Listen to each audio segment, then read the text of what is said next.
Good evening দোস্ত, আমি সামিরুল ছোট ট্রেডার। আজকে 27 তারিখ। চলুন মার্কেট করি। আজকে দেখতে পাচ্ছেন মার্কেট খুব সুন্দর অনেকটা ফল করেছে মার্কেট আজকে। আজকে যদি মার্কেটকে খুব ভালো করে অ্যানালাইজ করেন তো দেখতে পাবেন এখানে একটা কাপ অ্যান্ড হ্যান্ডেল প্যাটার্ন মানার চেষ্টা করেছিল মার্কেট। এখান থেকে মার্কেট ফল করে। আজকে যেহেতু মার্কেট ডাউনসাইড মার্কেট ছিল আজকে, তো চলুন দেখি আজকে মার্কেট কোথায় কোথায় সেলিং ক্যান্ডেল বানিয়েছে আর কোথায় সেল করলে প্রফিট হতো সেগুলোই দেখব।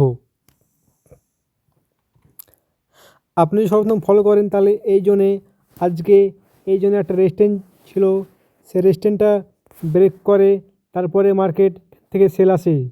আপনি যদি এই জোনে সেল করতেন তাহলে ভালো একটা প্রফিট পেতেন।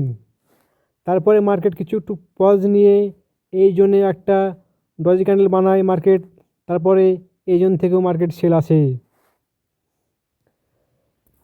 তারপরে মার্কেট অনেকক্ষণ সময় বিতিয়ে মার্কেট ঠিক আবার এই রেজিস্ট্যান্সে মার্কেট যায়, দিয়ে এই জন্য একটা বড় ইলগালফিন সেলিং ক্যান্ডেল তৈরি হয়, তারপরে মার্কেট খুবই সেল আসে। এই ছিল 5 মিনিট টাইম ফ্রেমে।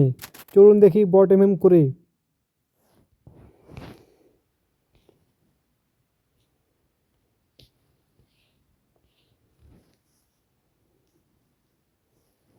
তো চলে এসেছি আমরা ডেল টাইম ফ্রেমে। দেখতেই পাচ্ছেন মার্কেট কয়েকদিন থেকে লাগাতার মার্কেট সেল আসছে। এই জন্য একটা, যেহেতু বললাম আমি রেজিস্ট্যান্স ছিল, সেই রেজিস্ট্যান্সটা মার্কেট আজকে ব্রেক করে ফেলেছে। দিয়ে এই যে নিচে 8টা রেজিস্ট্যান্স আছে, সেই রেজিস্ট্যান্সে মার্কেট আসার চেষ্টা করছে। তবে দেখা যাক কয়েকদিনের মধ্যে হয়তো সেই রেজিস্ট্যান্সে মার্কেট চলে আসবে। তারপরে এখান থেকে মার্কেট হয়তো কিছুটা পজ নিয়ে আবার উপরে যেতে পারে বা নিচে আসতে পারে মার্কেট। কিন্তু মার্কেট যে দেখে বুঝতে পারছি এখন মার্কেট এই যে বক্সের মধ্যে এখন কাজ করবে। এই বক্সটা একটা ছিল বক্স, এখান থেকে মার্কেট প্রায় 1 মাস থেকে এখানে ঘুরপাক খাচ্ছিল মার্কেট, সেখান থেকে মার্কেট আজকে ফল করে।